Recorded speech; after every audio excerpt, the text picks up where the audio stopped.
Well, Steve, first of all, congratulations. That must feel huge, and a huge weight off as well.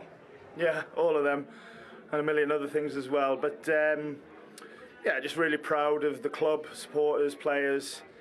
Really proud of the performance today. You know, to have the spirit that we have when it's such a new group tells you everything about the players in that dressing room and the characters that they are. And it's some great life lessons that we've all learned this year that we can take forward with us. Just lost for words, really. It's been so difficult this season, on and off the pitch, and a lot of people had us written off. We've struggled, we've had success, but a combination of hard work, dedication, keeping the group really tight, and the belief has been top level. A sad day. When it all settles down, when will that happen? When you can reflect on just what the season has brought? I'm incapable of doing it right now. First of all, we have to congratulate Man City for winning the championship. It's been an incredible journey for us for over 10 months, competing and being in many moments ahead of them. It's not necessarily the disappointedness of not winning the title, it's how it's happened. It was our own doing, our individual errors, and we'll all be the first to hold our hands up, and it's the games which we should have won. Give credit to the teams, we've still got to play them, but we were in a position to win them games.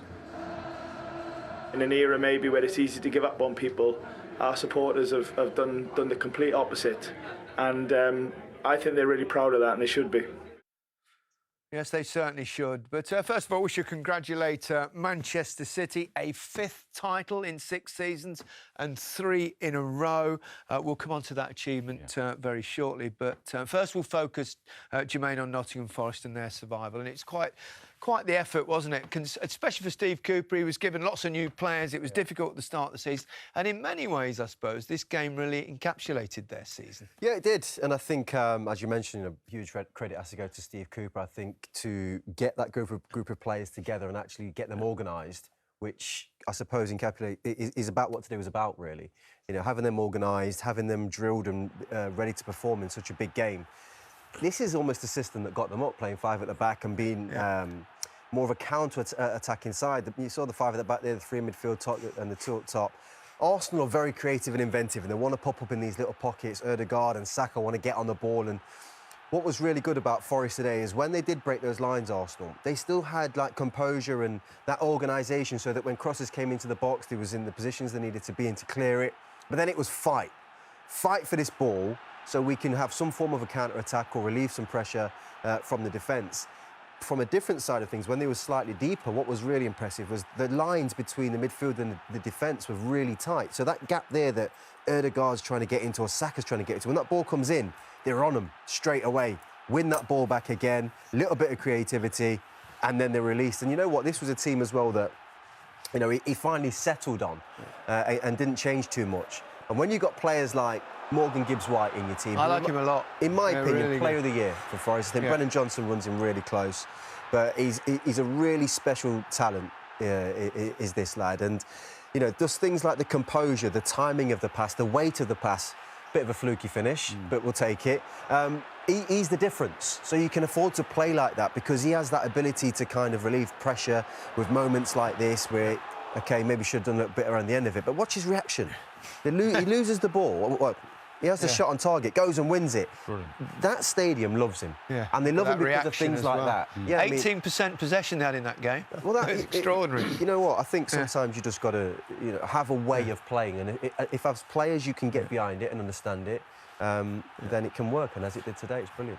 As for Arsenal, I mean, they were top of the league for a long time, but it's kind of all fallen apart over the last few weeks. I think they've dropped 15 points in their last 8 league games. Well, they led for 248 days, but I just think the lack of depth in their squad has caught up with them. A couple of injuries, big injuries, Saliba and I said right throughout the season, if they keep all of their big hitters injury-free, then yes, they can go and do it. But that wasn't the case. They are a young squad. It'll hurt them, and rightly so.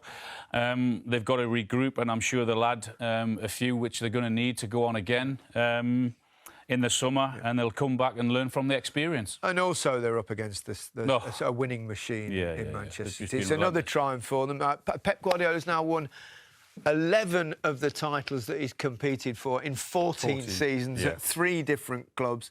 I mean, they are very good teams and stuff, but the man is a footballing genius in Unbelievable. many ways. The way he approaches the game, his attitude, that all reflects in his teams and his players.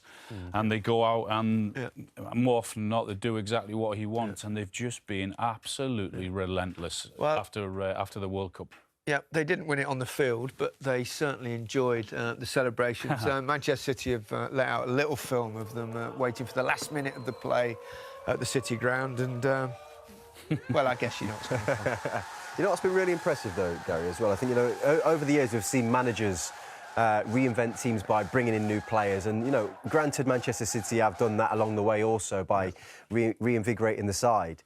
But he's almost reinvented the game as well at times, Pep Guardiola. We've seen the inverted fullbacks. Now he's bringing John Stones into midfield, false nines. Now he's playing with an animal up. It's so a different way of playing every single season. And the hunger as well, you said it. To keep 5 that. out of the last 6, the last 3, to keep on going season after season.